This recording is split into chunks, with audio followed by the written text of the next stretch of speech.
To kick things off, just picture the scene. We literally just hoisted the Lombardi. The city still smells like victory, but the backrooms over in Renton are heating up in a way nobody saw coming. What is happening at the Virginia Mason Athletic Center right now is going to dictate whether we become a legit dynasty or just a one-hit wonder in NFL history. We have stars saying goodbye, an unlikely hero changing the game, and some financial moves that have the entire league doing a double take. You are not going to believe what we have on the slate today. So grab a seat, smash that like button, and let's dive right into the news. The dust from Super Bowl 60 has barely settled, and the heart of the 12s has already been ripped out in the most unexpected way.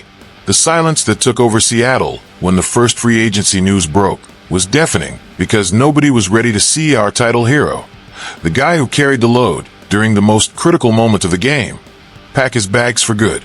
Kenneth Walker III, our Super Bowl MVP, decided his future is no longer at Lumen Field and reached a deal to go run for Patrick Mahomes and the Kansas City Chiefs.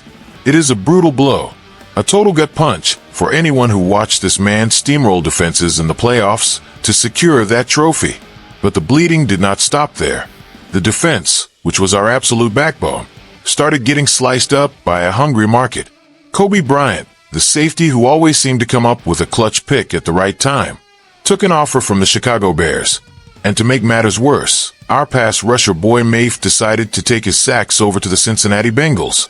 It feels like the price of success came at us fast, and teams with deep pockets came sniffing around our talent the second they could.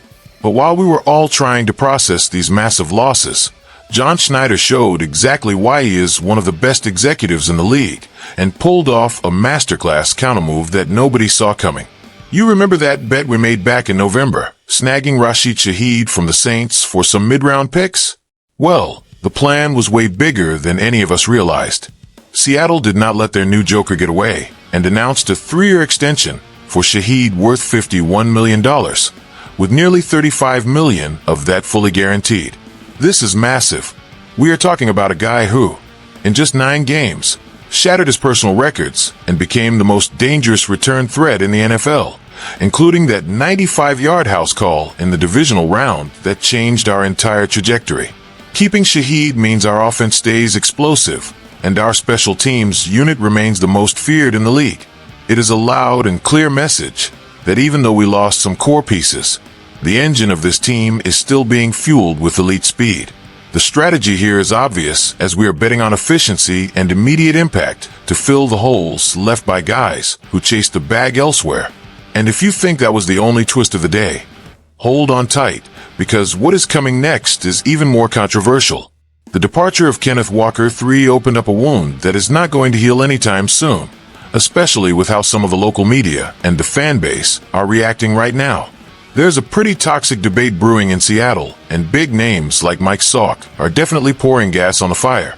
The narrative going around is that Walker only really showed up for the final 4 games, and that his previous years were frustrating to watch. Are we for real right now? People are trying to downplay the loss of the guy who was the literal engine of our championship run, just to justify saving some cash. The argument is that you do not pay for the past, but for what you expect in the future. And plenty of critics doubt he can keep up that MVP level. That is a dangerous way to look at it, and, honestly, it sounds like sour grapes. Walker is only 25, and was in the absolute prime of his physical game. Now, the pressure is squarely on Zach Charbonnet. Does he have talent? Of course he does. But let us be real here, as his personal best is only 730 yards, and he is coming off a serious ACL injury. Trusting the entire backfield to an RB, one who might not even be 100% by week 1, is a calculated risk that feels like total madness.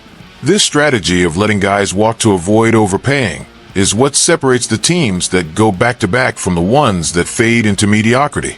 The front office clearly has blind faith in Mike Macdonald's genius to rebuild this defense without Bryant and Mafe. Bryant was the glue in our secondary with 7 picks over the last 2 seasons, and Mafe was a non-stop pressure cooker, racking up 146 pressures in 3 years. Replacing that kind of production is not like swapping out a toy part. It takes time and a perfect scheme fit. The vibe right now is that the Seahawks are being labeled as the biggest losers of this free agency cycle because they stayed quiet while our rivals were getting aggressive. There's a dangerous level of arrogance in thinking the system is bigger than the players actually running it. The fan base is split between trusting the process or fearing a total collapse in 2026 because we did not invest in our stars. But in the middle of this financial chaos and these painful goodbyes, there is a story of grit behind the scenes that explains exactly how we won the Super Bowl and reveals the secret philosophy of our head coach. While the rest of the world was staring at $60 million contracts for stars like Fred Warner, Seattle was winning the game in the margins. And the name of that improbable triumph is Chaz Serat. This guy's journey belongs on the big screen as he bounced around 4 different teams, got cut multiple times, and was seen as nothing more than a roster filler. But Mike Macdonald saw something that nobody else caught. Serat came back from an injury during Super Bowl week, and even though he did not see defensive snaps in the big game, he was the heart and soul of the special teams during that entire championship run. This is the secret that the national media misses because Seattle built a champion not just with superstars, but with guys on league minimum deals who do their jobs with surgical precision. By keeping Serat for a fraction of what an elite linebacker costs, the front office kept the flexibility they needed to pay Shahed's bonus and keep the core intact. It is a total win for efficiency over ego. Serat is now the poster child for a new era in the NFL where hidden value is what actually brings the ring home. This philosophy of low-cost, high-output players is changing how the Seahawks look at the draft and the future market.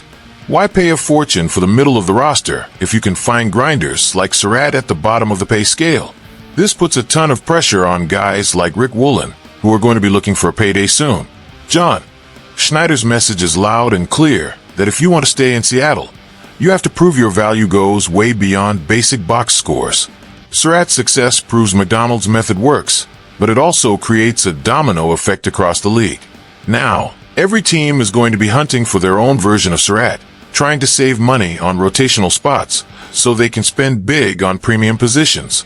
Seattle proved that the 45th man on the roster is just as vital to a title as the first guy, as long as he is the right fit for the system. This financial and strategic engineering is what gives us hope that even with the painful losses we took today, the foundation of our dynasty is being built on something much more solid than just big names on a payroll. Today was a total roller coaster of emotions as we lost the heart of our backfield in Walker and defensive anchors like Mafe and Bryant. But we locked down Shahed's explosiveness and proved our strategic smarts with guys like Serat are the real difference makers. We are witnessing a major shift in the Seahawks identity where cap efficiency meets the tactical brilliance of Mike Macdonald. What do you think? Did the front office make the right call by not meeting Walker's price, or did we just make a historic mistake? Drop a comment below. Don't forget to like the video and subscribe so we can hit that 1,000 mark. I appreciate you all. And let's keep this momentum going. Go Hawks!